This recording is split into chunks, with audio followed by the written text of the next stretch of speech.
नमस्कार आपण मानकु सरिता ओडिया किचन को स्वागत। आजिर रेसिपी ब्रेड सैंडविच सकाळर नास्ता हेउबा पिला मानकर टिफिन सैंडविच तो समस्तिंकर पसंद। तो मु आज आपण मानक पई नेकी आसीची बहुत हेल्दी टेस्टी बहुत कम समय रे बनुथिबा आलू मसला सैंडविच। रेसिपीटी स्टार्ट करिबा पूर्वरु वीडियोटी जदी भलो लागे लाइक करिवे, आपण मानक सांग मानकु शेयर करिवे, मो चैनल रे जदी नुवा अछंती सब्सक्राइब करिवे, फेसबुक पेज रे देखुथिले फॉलो मध्य करिवे। चलंतु एबे आमे वीडियोटी स्टार्ट करिबा।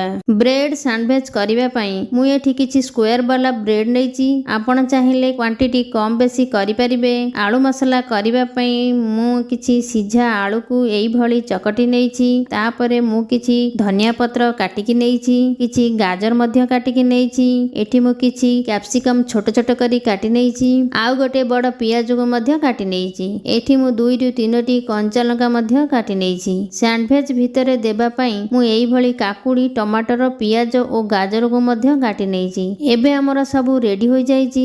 चलंतु एबे हमें आलू मसला बनेबा।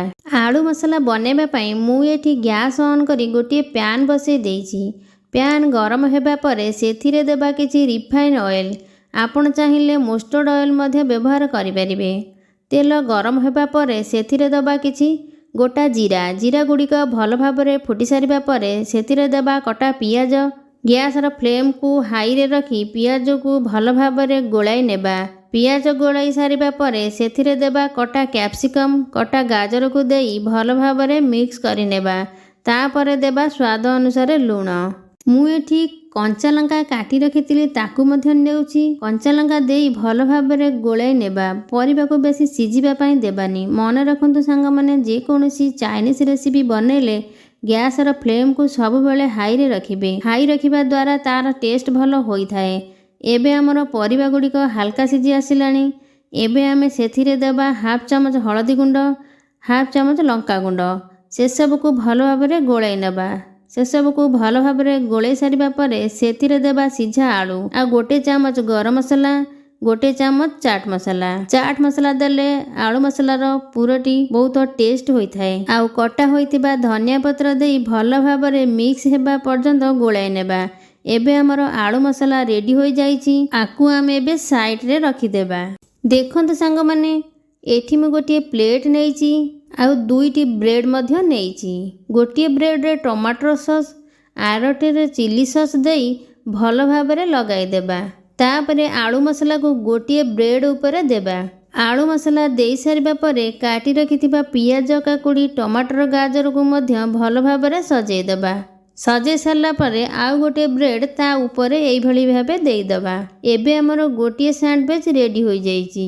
आउ सब सैंडविच को सेम प्रोसेस रे रेडी करिबा। एठी मोर सबुतक सैंडविच रेडी होई जाइछि। एबे हमें आकु फ्राई करिबा। फ्राई करिबा पई मु गोटे फ्राई पैन गरम करि नेछि। सेथिरे देबा किछि रिफाइन ऑयल देई सैंडविच गुड को एई परी फ्राई करि नेबा। आपण माने चाहिले रिफाइन ऑयल जगह रे बटर भी नेई परिबे। मन रखिबा सांग माने फ्राई कला बेले गैस र फ्लेम को लो रे रखिबे, नहले सैंडविच गुड़िक पोड़ी जिवो।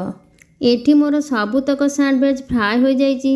देखंतु सैंडविच र कलर बहुत सुंदर होइछि, बहुत क्रिस्पी भी बनिछि।